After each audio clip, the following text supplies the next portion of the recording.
Warm welcome to our update for universities. My name is Tom Brett Young. I'm a partner and head of the immigration team here at VWV.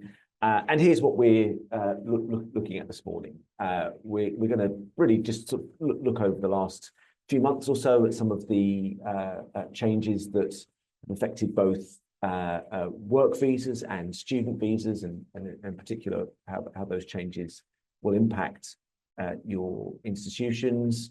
We're looking both at changes to the immigration rules, but also to some important changes to the sponsor guidance that you're required to follow as sponsors of students and workers. I'm then going to focus a little bit on some recent compliance trends, compliance issues that we've identified as cropping up at universities over the last year or so. In particular, from an HR point of view, I want to spend a little bit of time just talking about right to work checks, just as a reminder of some of the things that we sometimes notice get missed as far as that's concerned. And then I'll talk a bit more generally about some of the common student compliance issues that we come up against.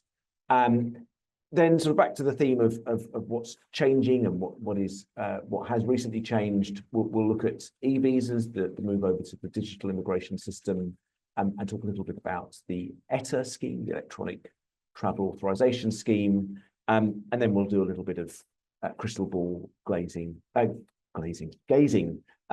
see what we might expect over the coming months as far as immigration is concerned. So I'd like to start, if I may, just with a quick poll, just so I can gauge what those of you attending are interested in this morning. So maybe you're from the university HR function, so you're primarily interested in employment immigration. Maybe you're in the admissions or marketing function, so you're interested in student immigration. Maybe you have more of a sort of compliance oversight type role, needs to wear everything. Or maybe you've noticed that we've gone through a bit of rebranding and you're just here to sort of lap up some more of that and see what our new slide decks look like. One or two just to respond to that. Thank you. I think that's probably everybody who's going to answer. Yeah, we look at the results. I think it's pretty evenly split, actually. Most of you seem to be from an HR departments, and so primarily interested in employment law. Quite a large proportion needs to know everything. Maybe you're sort of more of an oversight type role, or maybe a sort of sit within a legal or compliance function at the university. And then obviously we've got some people, but a pretty even split. So that's good to know. Thank you. Okay. So start just by looking at some recent trends. I grabbed this graphic from a recent conference which I took part in, which someone from UKBI Study Services came and spoke to us about some recent trends in student visas. And the conference was looking at primarily independent schools. So we've got here data for both the child student category, which is for independent schools exclusively, but also student visa trends as well. And it will come as no surprise of you to those, no surprise to those of you working within admissions marketing departments, that there's been a huge drop-off over the last, when we compare 2023 to 2024. I mean, if we look on the right-hand side of the graphic, we've got that green bar showing total volume of applications in 2023 fell by almost 200,000 in 2024. And if we look at the left-hand side of the graphic, seeing where those falls have hit hardest, there's a massive drop-off in the number of Indian students applying, falls actually across the board, but less significant as far as China's concerned. And if you squint and look quite carefully, you can see that China has now overtaken India as the #1 source country for student visas, reclaiming the spot that it lost to India a few years ago. So, as I say, probably of no surprise to those of you working within admissions and marketing, but yeah, certainly borne out by the figures there. And turning to work visas, if we look at what's happened as far as work visa applications are concerned, we had those raft of changes to the skilled worker route that we discussed around this time last year, which were introduced in April, primarily aimed at reducing the number of care worker visas being issued. And lo and behold, those changes have had, from the government's point of view, the desired effect.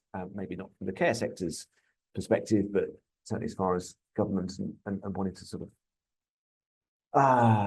limit or reduce headlines around immigration numbers increasing, they have introduced a raft of changes which have had, from their point of view, the desired effect, reducing the number of healthcare workers applying for and being granted visas. So we've got this massive sort of peak and then a drop, something like Mount Everest, as far as care worker visas are concerned. But we can see also a sort of dropping off of the number of general work visas being granted as well. So across the board, the numbers have been falling.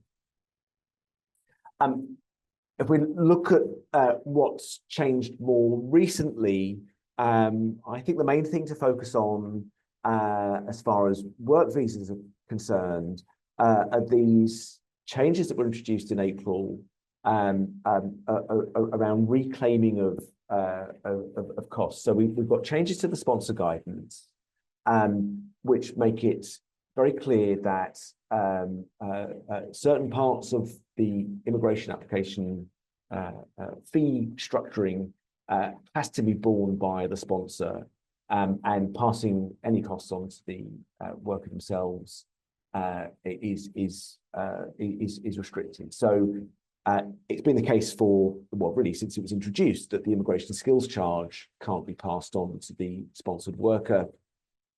But that remains the case. But in addition to that, since December, it's been the case that the certificate of sponsorship fee is now explicitly prohibited from being passed on. And in addition, any associated administrative costs cannot be passed on to sponsored workers.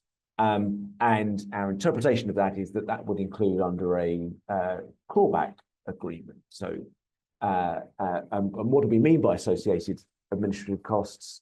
The guidance tells us that that's any costs incurred in obtaining, using or maintaining the license. So an application fee, Home Office application fee for the license, fees for expediting requests for certificates of sponsorship, but it would also include immigration advice provided by a third party, where the worker doesn't have a genuine choice in how to or whether to obtain that advice. So any of you who are working with external providers to support sponsored workers with their visa applications, if you have an agreement with those workers to recover those costs, albeit through a loan arrangement, either through a loan arrangement or through a clawback, for example, there needs to be evidence that that was something that was agreed with the worker and that they had a choice as to whether to accept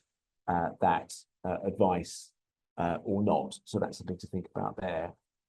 In addition, and somewhat worryingly, just from a drafting perspective, we've got new rules introduced on the 9th of April to the skilled worker route, which creates even a bit more uncertainty around this because it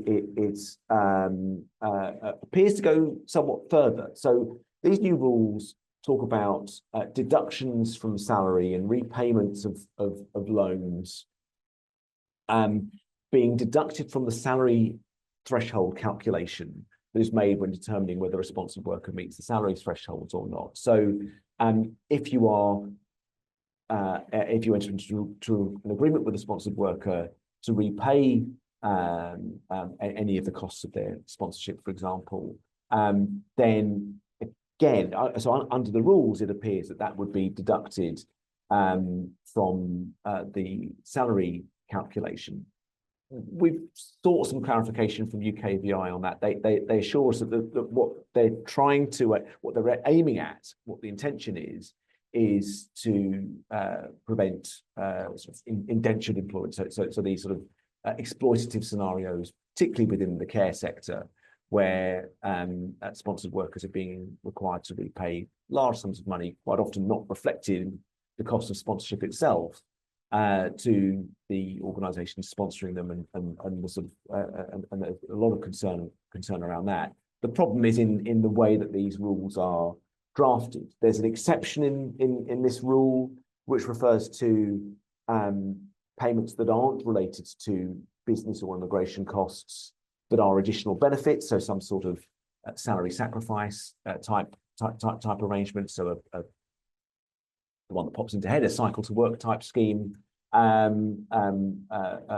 would obviously be deductions from the salary for that, but they won't be included if that's something that the employee has a genuine choice over.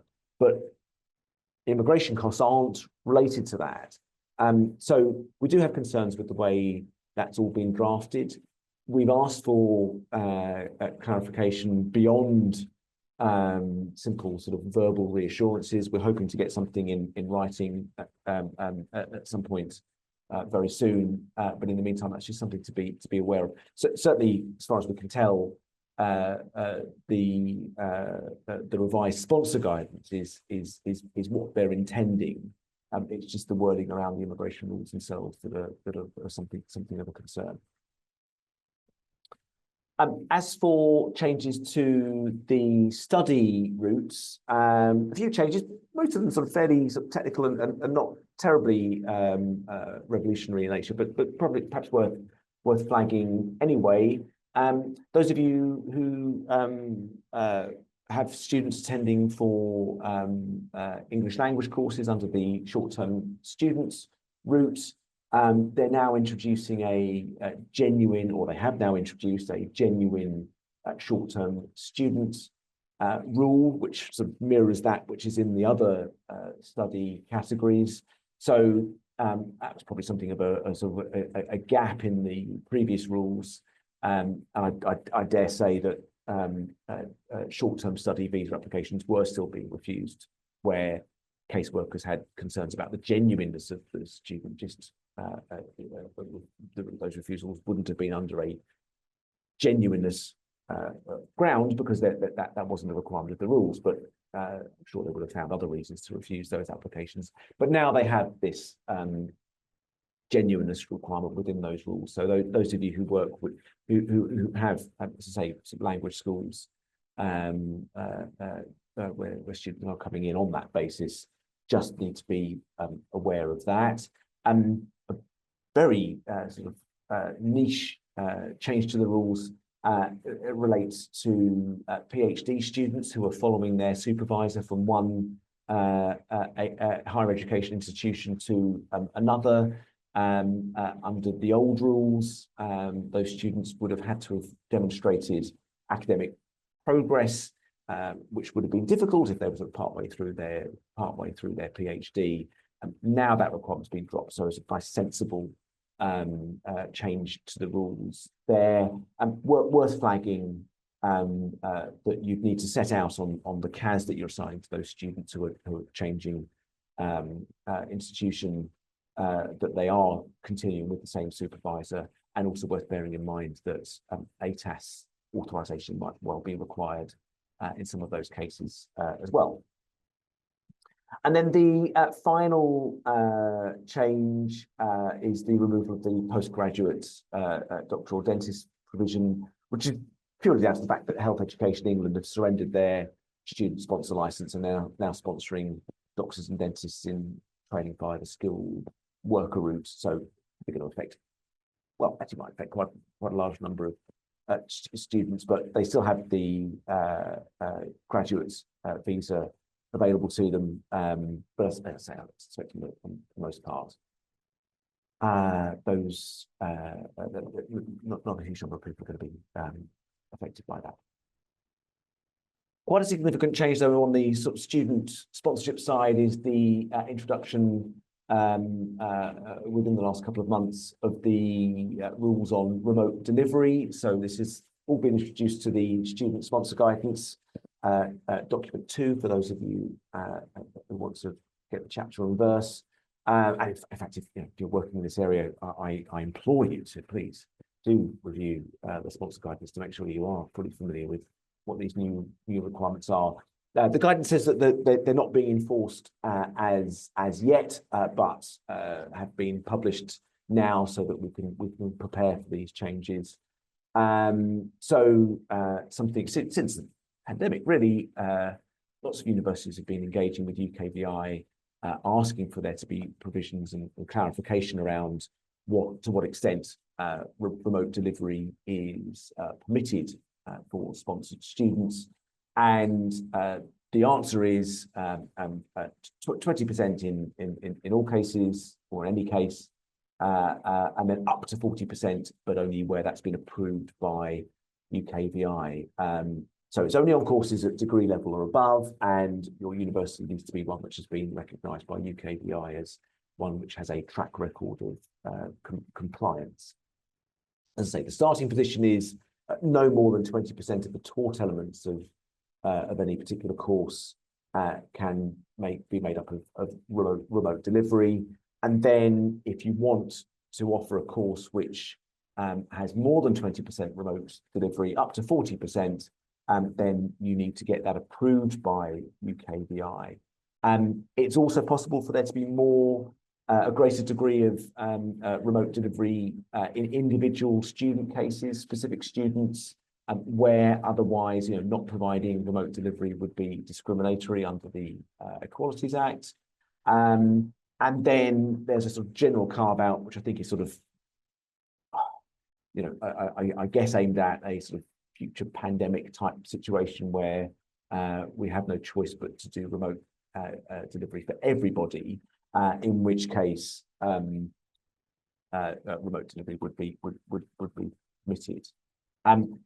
This will be significant when it comes to putting in your annual CAS allocation requests. You will need to set out which courses will have a higher than 20% need for remote delivery. And when the SMS is going to be updated so that assigning CASs in those circumstances will also include a request or requirement to specify the remote delivery element on a particular course. All right, sorry, I should just say I spotted one question that's come in on the Q&A so far. I'll deal with those at the end. I've got a sort of alert popping up telling me there's some questions in the chat. I don't know if they're questions for me or technical questions, but if they are questions, if you wouldn't mind popping them in the Q&A, that way I'll be able to see them and deal with those at the end. So turning to compliance issues, and thought it was interesting to look at the trends. This is from UKVI's published data on compliance action which they take against sponsors. And if we look on both charts, we've got data broken down for work sponsors, so sponsors with licenses under the skilled worker, global business and mobility, temporary worker categories. The level of compliance action sort of bumbled along, sort of relatively small in the years 2020 to 2023, and then last year we saw an absolutely massive increase in the amount of compliance activity taking place. Just to break down on both sides, for those of you who are not quite sure what we're looking at, The way compliance action, the compliance process as far as UKBI are concerned, often it will be instigated by a compliance visit. And the outcome of that visit, if they're not happy with the way that you're operating your sponsor license, the first stage is to write to you and for a work license, tell you that your license is being suspended, or for a student license, tell you that they intend to revoke your license. So you get that letter. So that's on both sides. The blue chart, the bar on the left for each year is the number of suspension or intention to revoke letters that are issued. And then the bar on the right is the number of actual revocations. So where they weren't happy with the response that was provided by the employer or the education provider following their notification of suspension or intention to revoke. They weren't happy with that response, and so they've gone on to revoke the license, permanently remove the sponsor from the register. And you can see in both cases that the number of revocations is less than the number of suspensions, and that sort of makes sense. It'd be worrying if there were more revocations than there were suspensions. So clearly, UKBI can be persuaded from revoking a license where you've told them that there are good reasons why they should not, or why they've got things wrong. But nevertheless, the numbers that follow are still pretty stark. Certainly on the worker side of things.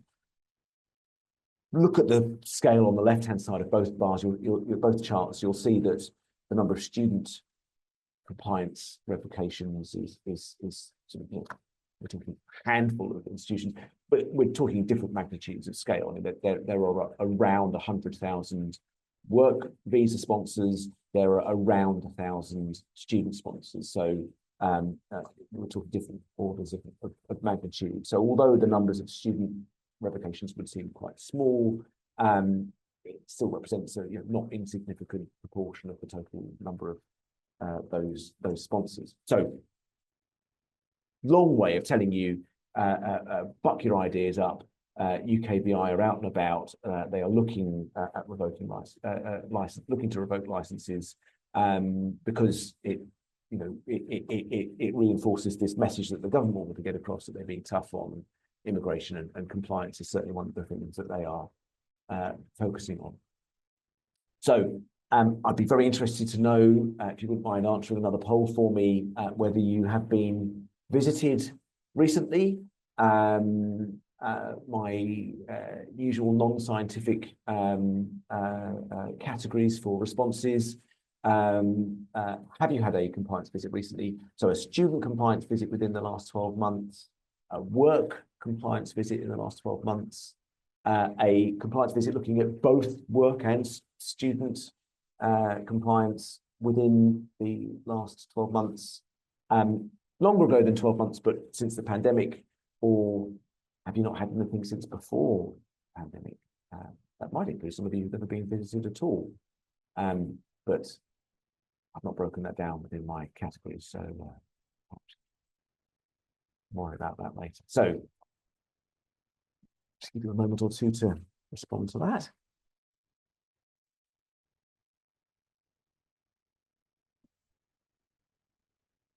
Okay, thank you. Let's pause that there and see what you have told us.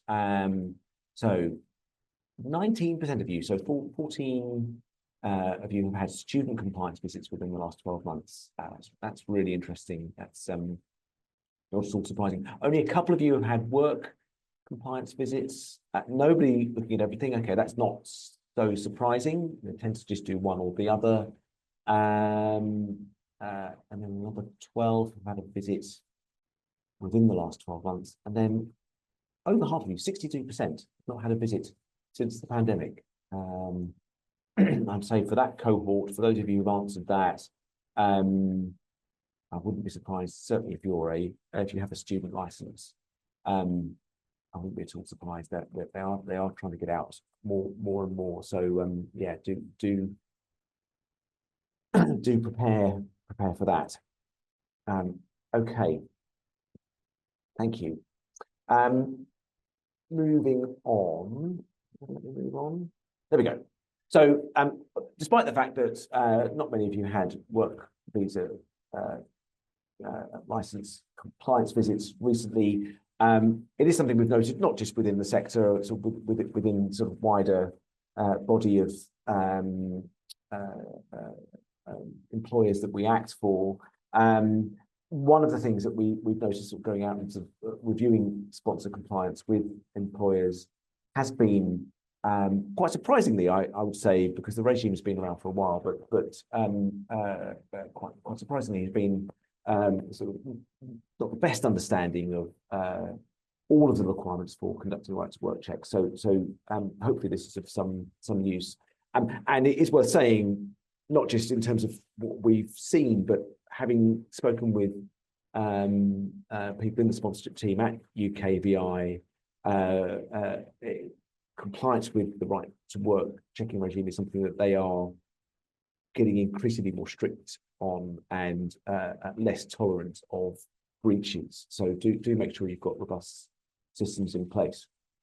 The bit that we seem to see some people struggling with, particularly now we're firmly into the era of eVisas and checking immigration status electronically, is that the imposter check isn't always sort of firmly built into the process. And the reason for that seems to be that we engage with a prospective new employee, and the recruitment team aren't necessarily, or the HR team aren't, are sort of peripherally involved in the interviewing. It's more the sort of higher the line managers who sort of do the interviewing. So they meet with the individual. HR then get involved when the offer is made and ask for a share code. They get the share code, call up the person's eVisa, see that they've got it, download that, put it on the file, and the job's done. But actually, there's a bit of the process which is missing there, which is to see the eVisa and to check that person's appearance against the individual who will be coming to work for you. That can be done by video call.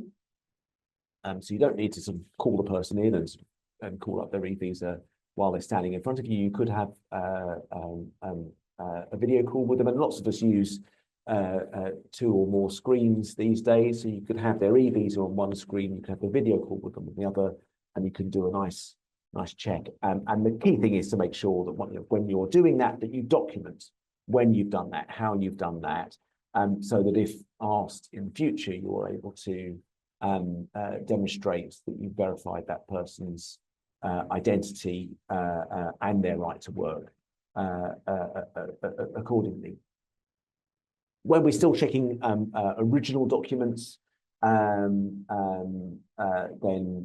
that process is probably a bit more intuitive or natural, because the person will be before you with their passport, and so you can check them there and then. Yeah, it's where we're doing sort of remote verification, because we're able to check that person's eVisa, or maybe I suspect probably quite a few of you are probably using IDSPs, identity service providers, and so would be able to check their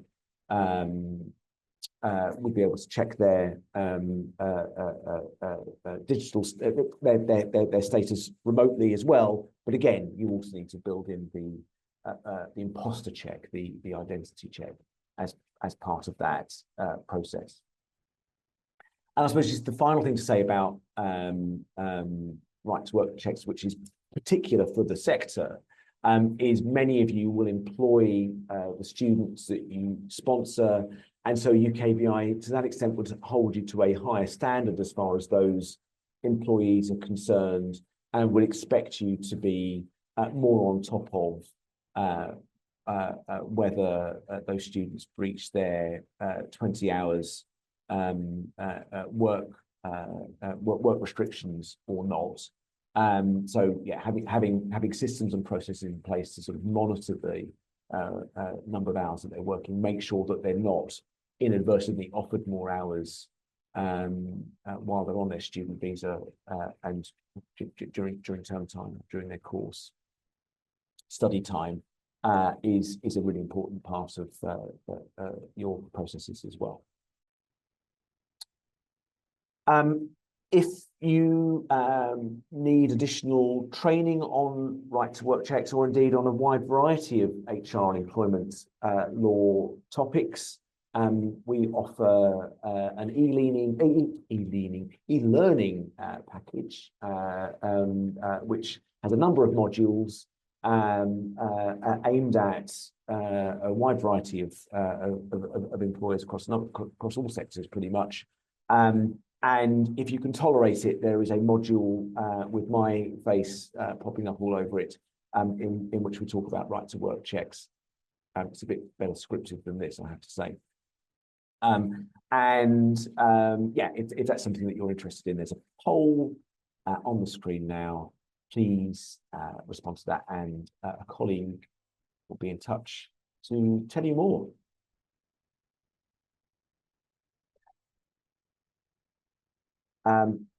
So moving on to common compliance issues that we see in as far as student sponsor licenses are concerned. I've sort of dropped these under three broad headings. As far as record keeping duties are concerned, one of the things that we sort of commonly see issues with is the failure to obtain proof of the date of entry of students after their visa application has been granted. I mean, this is a problem which is all the Home Office is making because they've stopped stamping passports. I mean, it used to be when we had vignettes in our passports and everybody got their passport stamped, you know, obtaining proof of the date of entry was just natural. It wasn't really something we had to even think about.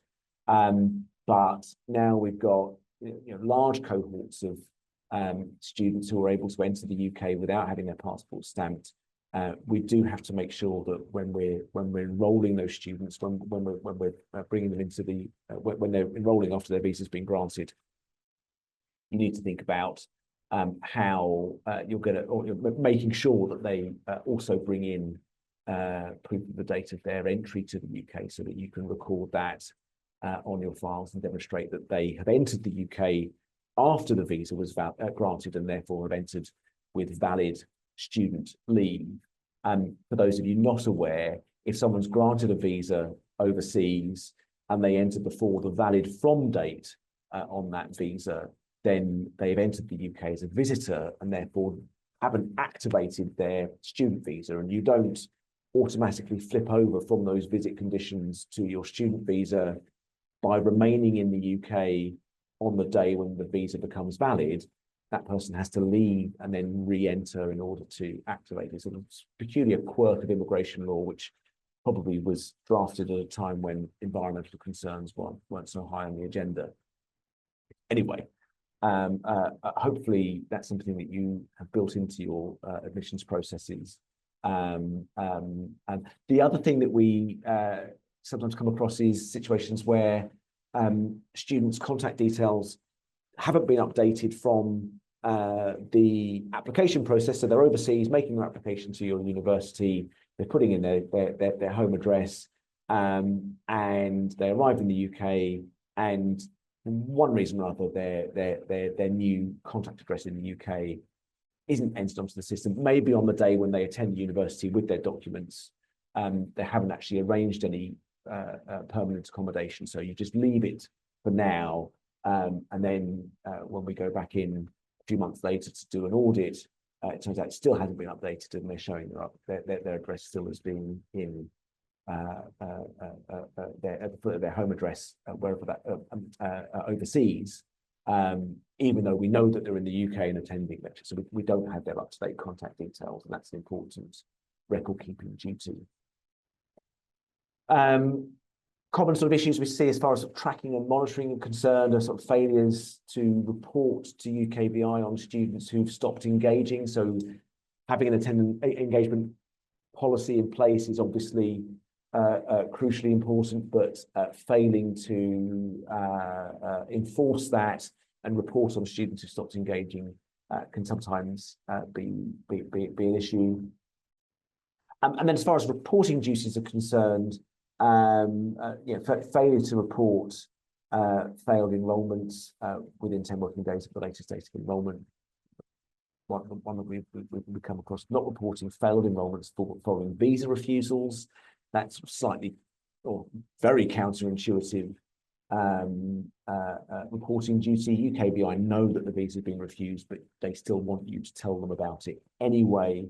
And not reporting on students who you've withdrawn. So you've found they're not engaging, or for whatever reason you've decided to remove them from the university, and then but for whatever reason, the final bit of the puzzle as far as UKVI is concerned is for you to tell them that that's happened, and that's not always happening. So just some things to think about, you know, whether you're doing those okay and not falling into the traps that we've seen that some universities in the last couple of years.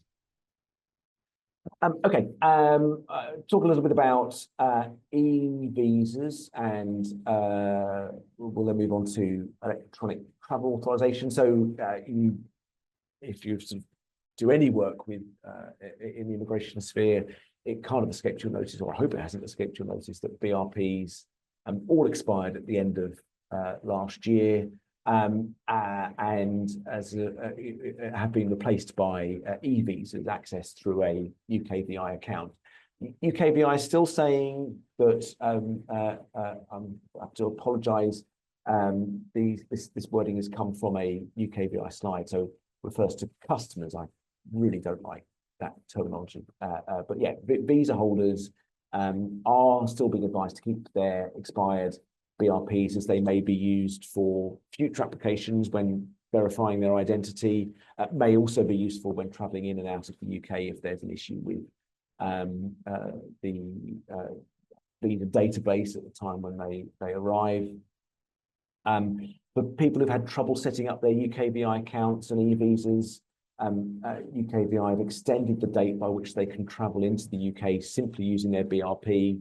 And that's to the end of until the 1st of June, so just under a month away. So that's something really for airlines who may have been concerned about whether they could access or view someone's status. Well, they can still rely on a BRP that expires, that's expired on the 31st of December, but only for another 3 weeks or so. As far as eVisas are concerned, we are seeing issues, problems, errors on the eVisas seem to be getting a bit better, but there is a correction process for individuals. And there's also a bulk error upload process. So there's a form you can fill in if you identify a large number of students who've been issued eVisas with errors, and you can report those using the bulk reporting form. And in time-sensitive cases, there's the facility for reporting errors via the AMP, the account management portal. And I know we talked about the AMP and study sector support that UKVI offer the education sector last year. But as a reminder, if you haven't signed up for the account management portal and study sector support, then do so. It's a free service offered by UKVI and offers additional support for study sector sponsors. So just to talk a little bit about electronic travel authorisation. This has now been sort of fully rolled out. Anybody who previously would have been able to travel to the UK as a visitor without a visa, so EU nationals, Americans, Australians, Japanese nationals, all of those countries which could have come to the UK without prior authorisation and just be granted entry as a visitor at the border, now need to obtain electronic travel authorisation before they travel. It's a new digital permission. Anybody not familiar with it, if you've been to the States and certain other countries have already implemented their own versions of ETA, as I think UKVI are calling it, whereby you need to fill in a fairly brief online form and obtain sort of pre-authorization before you travel. and airlines will need to see proof that you've got that ETA authorization before you travel, otherwise they won't let you on the flight. The ETA is valid for 2 years or for the duration of the passport. It's attached to the passport you use when you apply. It's required for all members of a family group who are traveling, for example. There's a cost of £16. And usually applications, well, for the most part, the caseworking is automatic. So you fill in an online form, they do some sort of rudimentary checks against security databases. If none of that sort of flags any issues, the approval comes through automatically. If there are issues flagged, it goes to a caseworker, so it may take a little bit longer in those cases. And if you are refused, you still have the option of applying for a visit visa, but usually it will be refused because there's some sort of issue in your either immigration or criminal past, which has meant that you are going to be refused, that you're not desirable. It doesn't guarantee entry.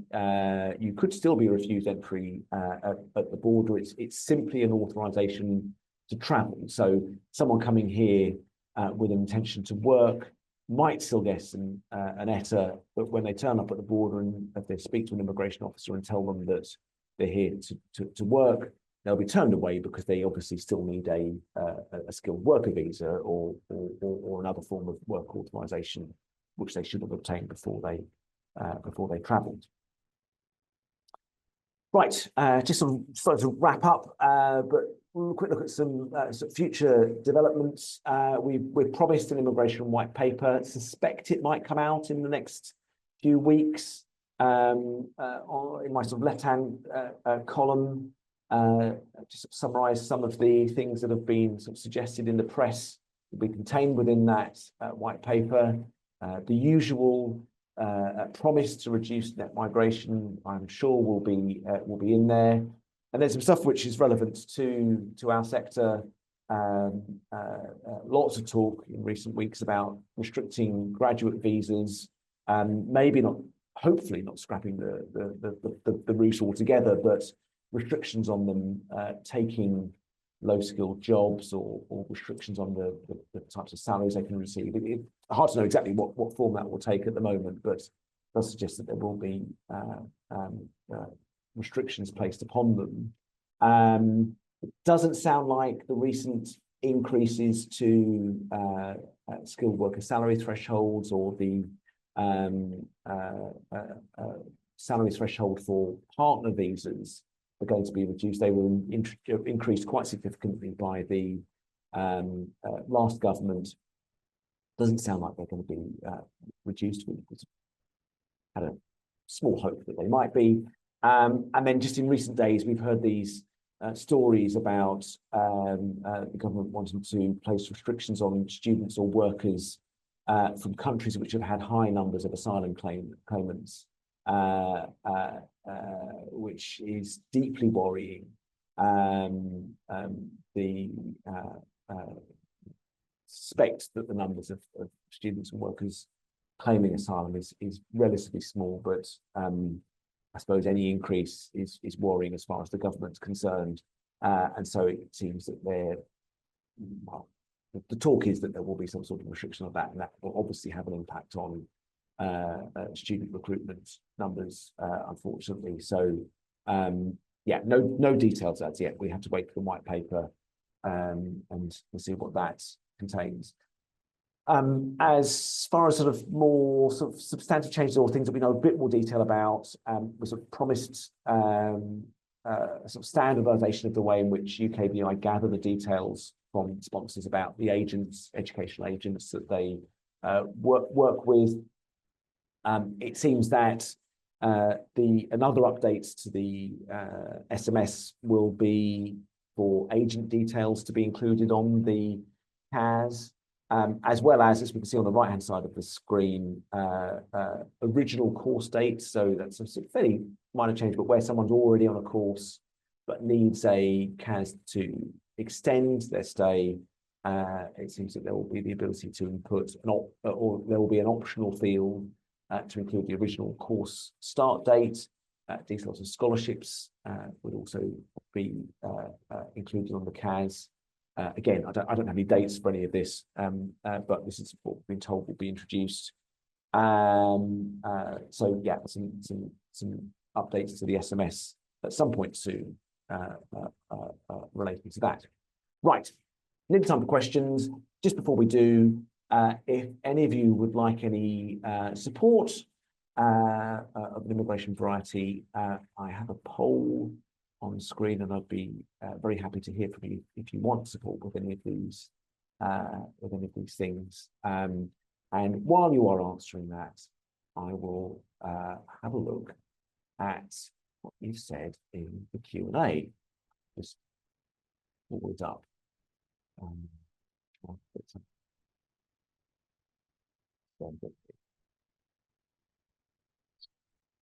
Okay, so first question.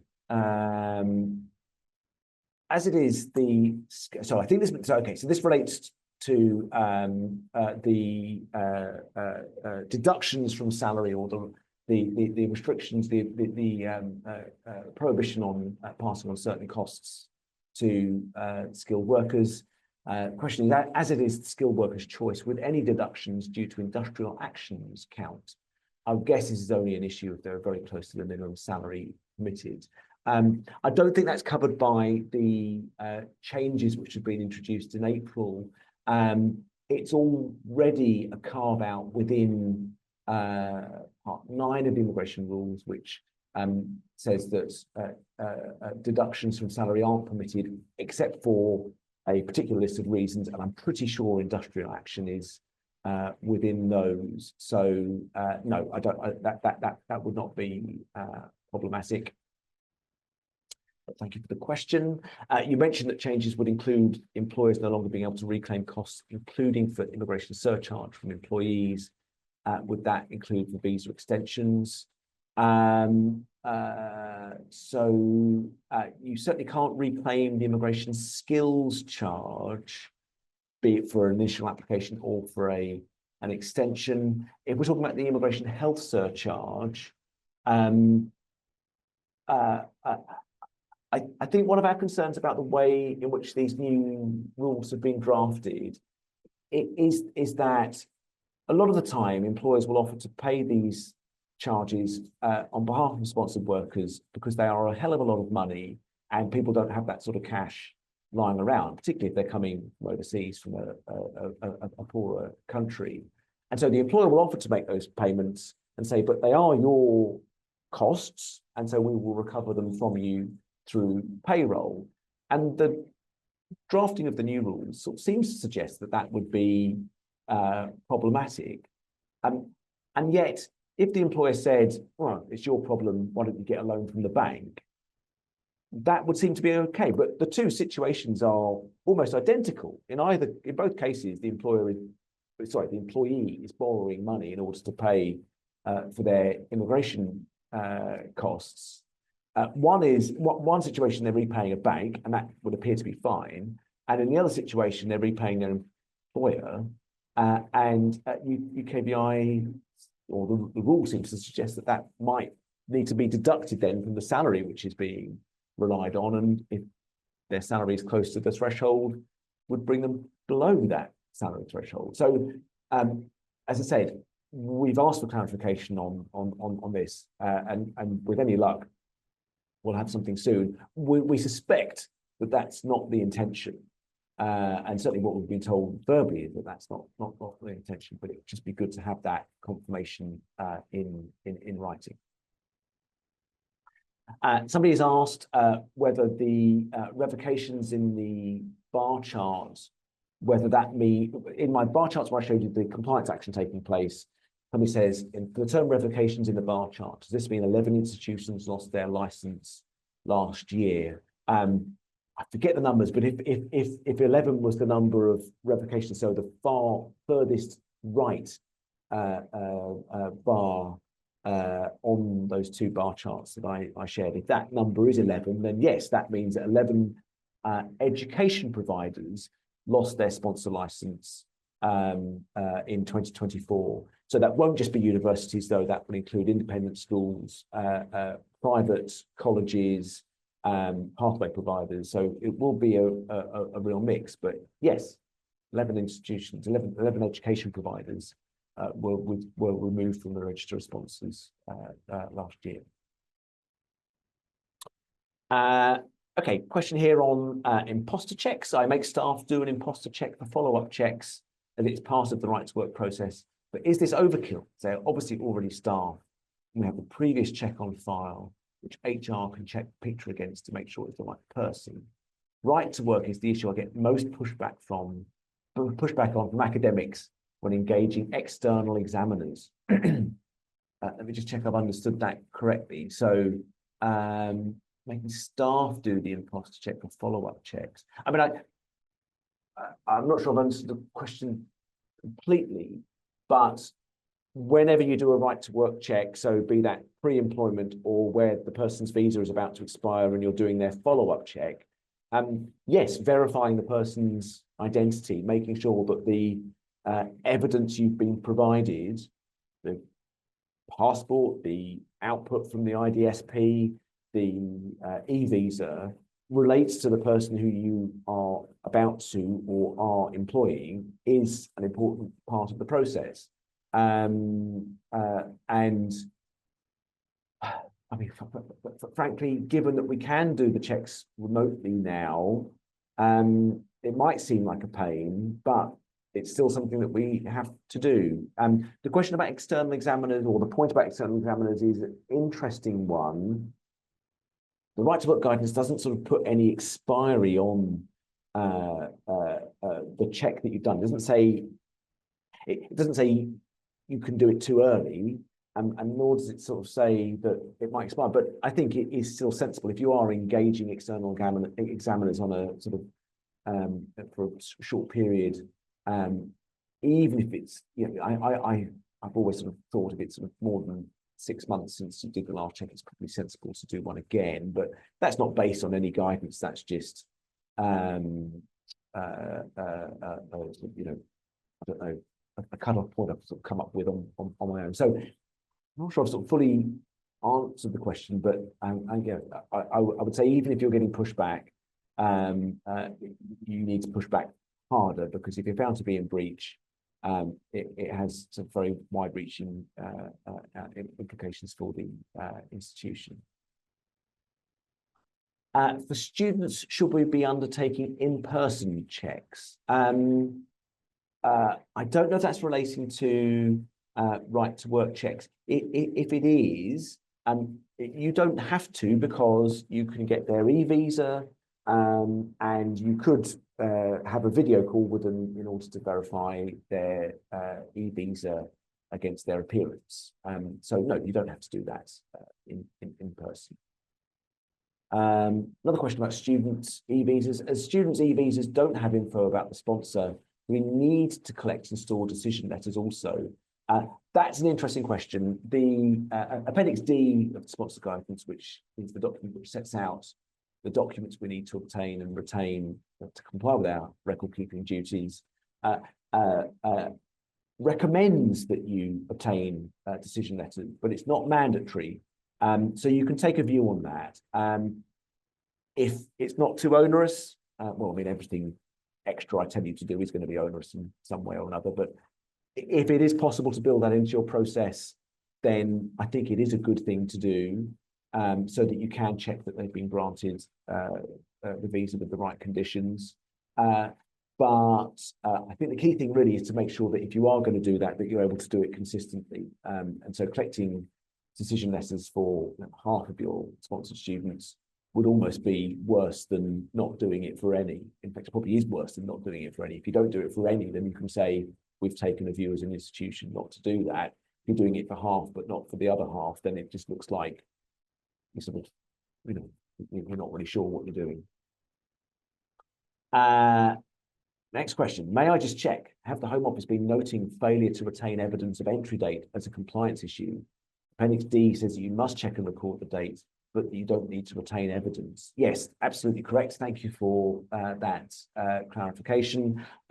No, my understanding is that it's the failure to record the date at all, which is the issue. I don't know if I've seen anywhere. I mean, somebody may correct me. I don't know. I don't think I've seen anybody being pulled up for not retaining evidence.